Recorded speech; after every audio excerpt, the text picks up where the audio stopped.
Hey guys, it's Winterwolf and welcome back to my channel. Today we are building a futuristic tiny home. It's, I believe, around 70 tiles, so it's a tier 3 small home.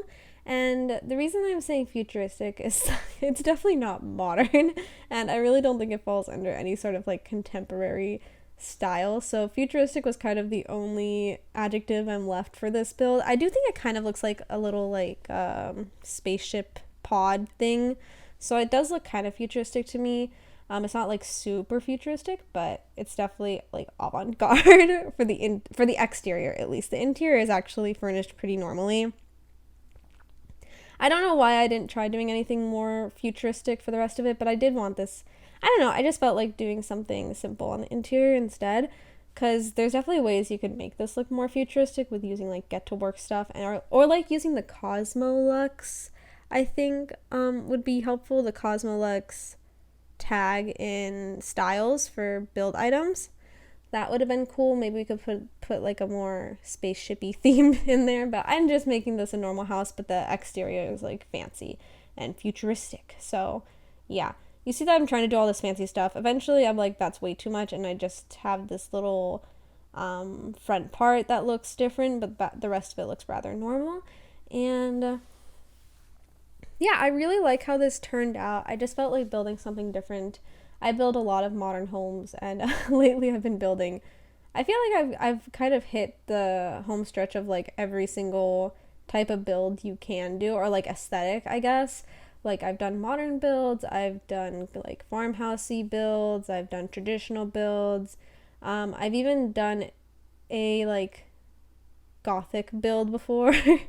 And I've done like the typical suburban type builds, and because of cottage living I have now done cottages and like traditional British homes, and I know there's like a bunch of other aesthetics there, like I mean there just is, but in terms of like simple aesthetics to pull off, I feel like I've kind of hit almost all of them except futuristic homes. So that's why I decided to do one today. I mean, I guess technically that cube shell challenge I did was also futuristic, but I don't know, I wanted to do another one. You know, one build doesn't constitute every single time. I also need to do some more Tudor build, no, not Tudor, but the kind of like that gothic architecture but without the goth part. I forgot what they're called. I need to do that aesthetic more, like these kind of older buildings. I really want to do an Indian build, and I'm actually going to ask my mom for help with that because I don't want to like mess up the architecture or anything, you know, that would be a big problem. So hopefully I'll have an Indian build out. It's definitely going to be difficult to do because we don't really have Indian stuff in The Sims. So it'll be sort of free, what is the word? Like freestyling or playing by ear kind of thing.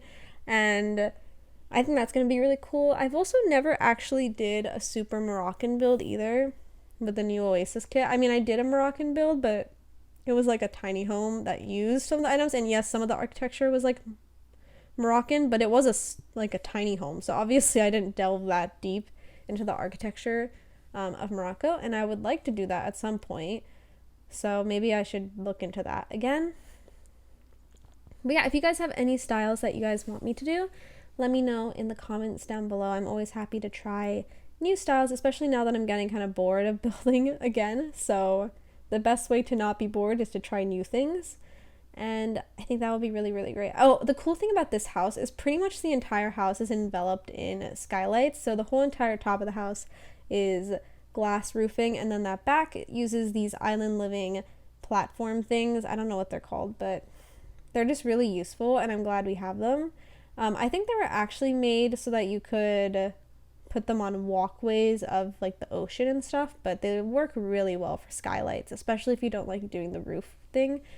But yeah, I don't know why, but every single time I go to do a voiceover, I get like allergies.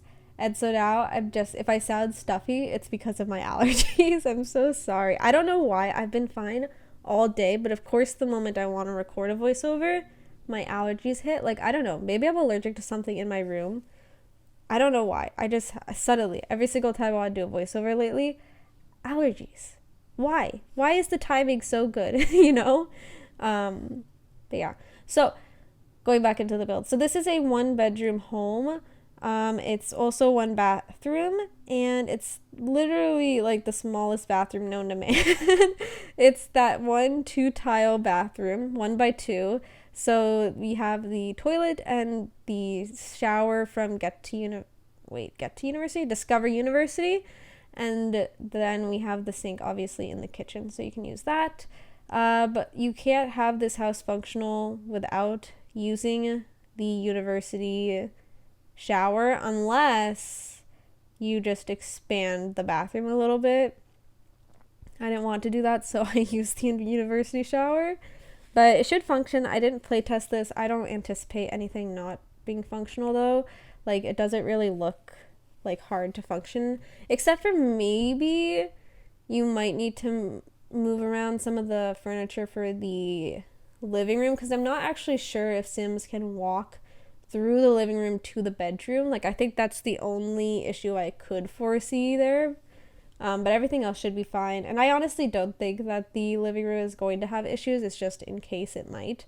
So keep an eye out for that. If you do download this build, of course, this is downloadable on the gallery via my gallery page.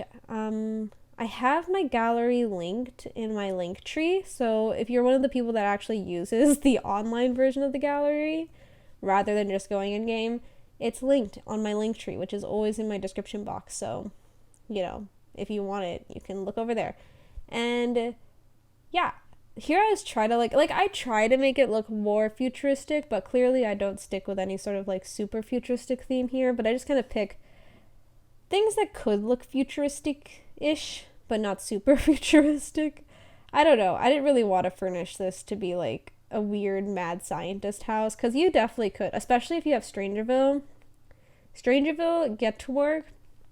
You'll have like the most sciencey, weird looking build in the entire world, I swear. But I didn't want to do that. I'm honestly kind of shocked that I even managed to fit a desk space in. I wanted to try to like block it off with a bookshelf and maybe put the desk against that wall instead, like get a 1-tile desk, but it just felt like the house was so small and you have these beautiful windows everywhere that it would be like, realistically, you don't want to make your small space even smaller. So then I was like, never mind, we're not going to do that. And so yeah, and here you can see I'm trying to find like a more futuristic bed but not like super futuristic-y, because I don't know, I guess I could have. I don't know why I didn't, to be honest. I think I just felt like I wouldn't be able to pull it off, which is ridiculous because I definitely could have done it. It's like not that hard, especially with all the weird packs we have. Jury to Batu, again, another great pack to use for something futuristic and weird. So I don't know why I didn't do a futuristic build. I just didn't. So unfortunate, but what happened? This is, I think, the most futuristic bed we have in the game, to be honest. You know what I am surprised at? Why is Cosmolux considered city living stuff? I don't get it. I don't understand. Some of the tags they have for this game, especially in the build buy that they've done, suck. I mean, I'm sure we all know this because if you guys are watching me, you probably watch other YouTubers who have done like that. Each room is a different style challenge, and they actually follow the way Maxis has tagged everything. It's so ridiculous the way they've tagged everything.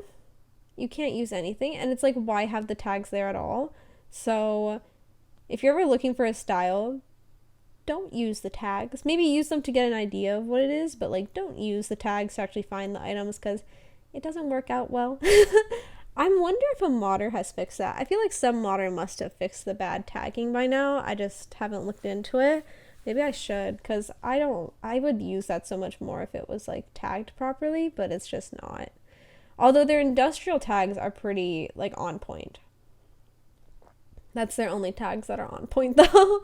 And I think that's just because the loft kit came. I don't think that tag came until the loft kit came, which is also another thing. But whatever. I'm curious when we're going to get that window. I don't know when our next patch is going to be. I'm not even sure. I feel like they're done with patches for the rest of summer, so maybe once fall hits, there will be more patches or something. I'm not sure. I don't remember their plans. They have announced the plans and everything, but I don't pay attention anymore. For a while, there was just so much happening. Like, they were releasing stuff so quick. Which also I don't get, because almost everything they've released this summer has been super glitchy. Starting from Dream Home Decorator. Cottage Living isn't that glitchy, but there's still some things. Like, I've seen some people are having issues with the notebook. Other people are having issues with their, like, animals going missing. There's been some glitches. I think that's it, actually. Cottage Living didn't have that many glitches. Cottage Living is a, like, grade A pack.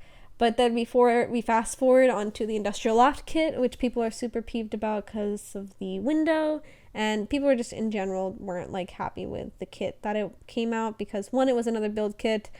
Two, we really do have a lot of the items, or like similar items in it, so it just didn't feel like they're actually adding new content. It's like a nice style, and I actually really like that kit, but it's also like something I didn't really want, you know, because it's like great items, but it doesn't add anything new to the game. Like, we have a lot of industrial stuff. And then they also did the Spa Day refresh, which was really cool up until you realize that it's super glitchy. They added 3 new aspirations, but they're all so glitched. So that's another annoying thing.